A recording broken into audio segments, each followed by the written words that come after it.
Good morning. I'm delighted to be here all the way from Ireland to talk about music therapy and music and harm. And my colleague, Dr. Hilary Gooding, who can't be here today, co-wrote this presentation. So music therapists are clinicians. We are clinical professionals who work with clients in health, social, and educational services, using music to achieve clinical goals. We're musicians first and foremost, having most usually studied our instruments at undergraduate and probably postgraduate degrees in music. Our work is defined by engaging with music through active and receptive means to improve health and well-being. And as music therapists, we also consider ourselves experts in how and when music can contribute to health and well-being and indeed damage it. But it's quite ironic that while we're focusing on the health and well-being of our clients, we have woefully neglected to care about the professional needs of our music therapists and indeed our colleague musicians. As a profession, we have traditionally advocated for resources and funding for music to improve clients' health. But we are increasingly concerned with the underreporting of how and when music causes harm and how to engage safely with music, both in clinical contexts and in the occupational health needs of professional musicians and music therapists. Some progress has occurred in recent years in bringing the health issues of music therapists to light, but we need more research and understanding in this area and awareness of health issues related to music therapy practice. Music therapists work for prolonged periods of time on the floor, at the bedside, in hospitals, moving our bodies to meet wherever the client might run around the room, and you see that here in this image. Many work full-time roles in hospitals, community centres, rehabilitation facilities, schools, and senior care. Our work is both physically demanding, playing instruments, but also walking around large buildings with trolleys stacked with percussion instruments, as well as mentally taxing. Inspired by Professor Chesky, I recently conducted a survey of music therapists, predominantly across North America and Europe. 75 music therapists responded to my survey earlier this year. And we found that 3 in every 5 therapists experience musculoskeletal injuries as a direct result of their work. And 1 in 2, 50%, experience mental distress, stress, burnout, and fatigue that affect their everyday lives. 1 in 3 are experiencing vocal strain. And while music therapists are traditionally trained relatively well in vocal care and mental health management, only 1 in 5 music therapists reported learning anything about hearing protection during their professional training. That's only 20%. And 3 out of 4 had no training in terms of their physical health. So we looked before music therapy training at their musicianship training prior to becoming a music therapist, and I'm afraid it's not much better.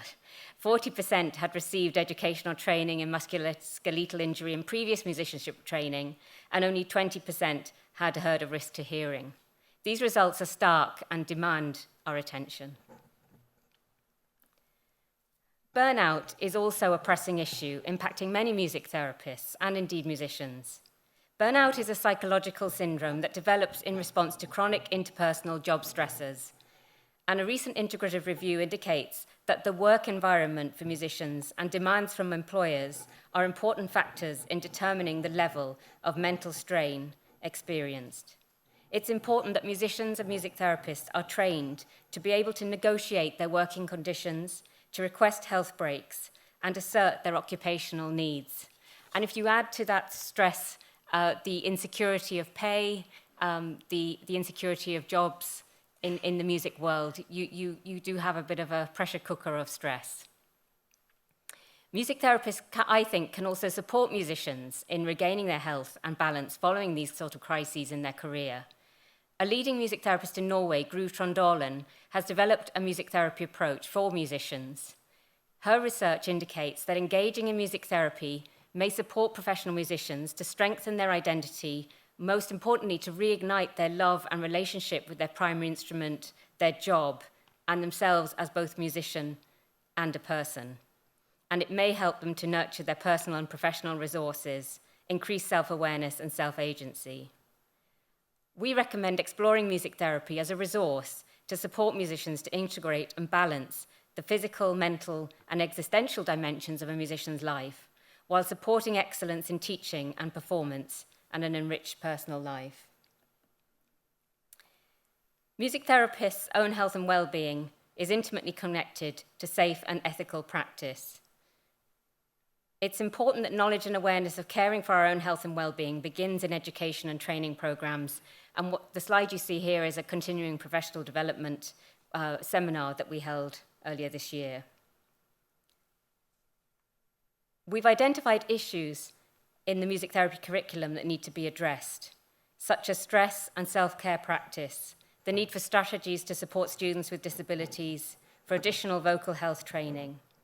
While these issues are not all inclusive, they do suggest the need for inclusion of comprehensive education and training regarding music therapists' occupational health and well-being. We've identified a gap and recommend further research on the education and training of music therapists and the extent to which students are taught about safe practice and the potential of harm arising from musicking, both for themselves and those they serve. We also feel it's really important to distinguish harmful events from other kinds of events, such as mistakes and pivotal learning moments, which may deepen our understanding. We also believe there is a gap, and this is really important in the research, on the use of music therapy interventions to support the health and well-being of music students and professional musicians outside of music therapy. Last but not least, there is a gap in research that addresses clinical instances of harm and safe practice, and this also needs to be addressed. And in that recent survey, we asked the music therapists about how harm is caused by music, and the most common situations were, and I think you'll probably identify these in your own lives, noise pollution, too loud music, music that isn't your choice or under your control, overstimulation, sensory overload. So if you go into a store, sometimes the music is overwhelmingly just overwhelming and also tells you that perhaps you're not the kind of person for the store, depending on the music they play.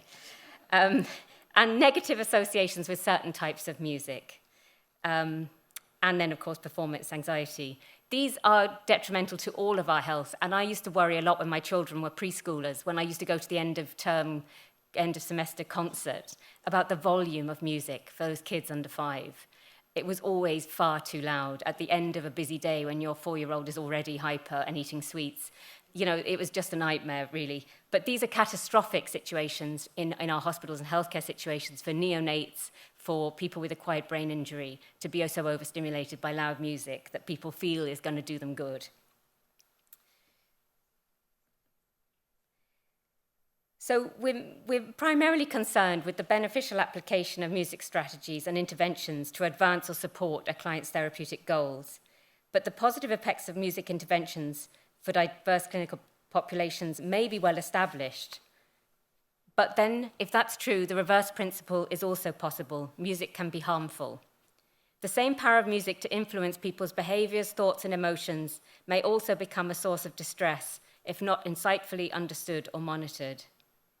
The concept that music or music therapy may produce negative or undesirable responses has not been widely addressed in the literature, and it urgently needs to be addressed.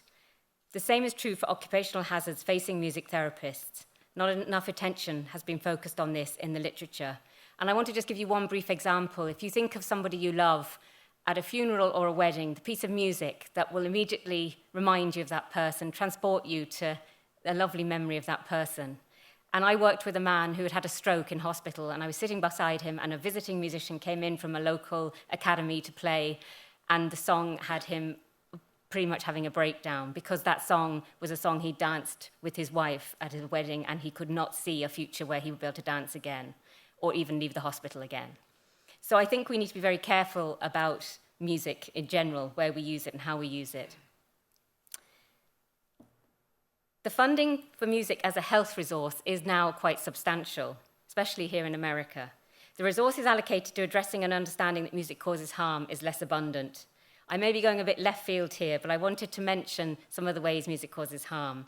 Music is used as a form of torture, and we know that from Guantanamo Bay, where I'm sad to say it, an Irish band, Westlife, their song was used as a form of torture and came to light. I won't comment on that. And it's also used as a way to control and divide people. So in my own background in England, the British National Party in the 1950s and 60s a fascist party, created band camps for young people, which got them into the party, got them engaged socially through their identity as band musicians. And in Northern Ireland, what we locally call, we refer to the civil war in Northern Ireland as the Troubles. But now I could still go into Northern Ireland and play a piece of music and alienate half the population, because the music is so ingrained culturally in the two sides of that divide.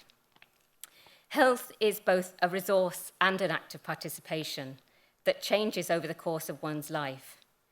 Music is nuanced. It can be used to lift our spirits, transcend the everyday, create moments of exquisite beauty, but can also cause distress, injury, physical and moral, and offence. Health is a resource everybody possesses and administrates in different ways within different contexts. Supporting health resources involves developing musicians' confidence to practice personal health management rather than viewing health only as a response to sickness. Our call to action as music therapists is to fund research that addresses how music can be used safely and to reduce harm.